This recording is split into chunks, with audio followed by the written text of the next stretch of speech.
If there's nose to tail for an animal, why not for wild leaves? We use the wilted bits, the hard stem, the tender leaves, every single part. Here's a story of what went into this year's Wild Food for Men. It is like a mammoth of a task. Because see, all these greens are not on flat lands, they're on hills. This year's wild produce came in at 4 am and the team was in for a surprise. But guess what? We pounced on them like family. It's more than last time, yeah. There's a lot of dialogue that goes behind, okay, what are we going to do with this? It's not only about me and what I want to do with it.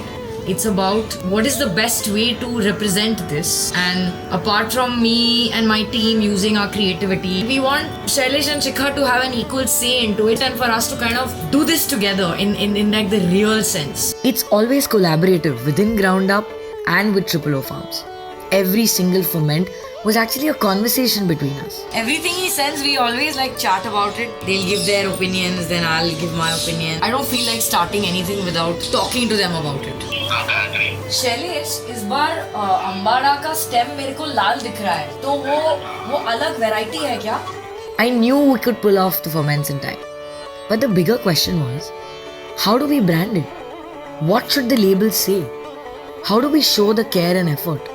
And that's exactly when Vidhi came on board to help us out with the labels. These wild foods are like little babies because they need to be processed so fast. To be able to actually see and interact with these and then get to taste them is like very, very cool because it's not something you get to see every day. In the process, I'm trying to highlight them as much as possible. See, taking like close-ups of the actual leaf. Goal is to highlight that. Once the cleaning and picking is done, by the way, Akkar Goda, our favorite, that one took almost 2 whole days to clean. Then there's blanching and salting and a day later marinating with the best at the fermentary. Our wild food ferments are built in a way that's quite uniquely ours. They're layered with our in-house tamaris, vinegars, smoked chilies and a lot more. Important aspect after the wild food is treated, cleaned, blanched, squeezed out. You add salt, you add spice. Most important factor that brings out the flavor is time. And what you see here is different timelines for different wild food.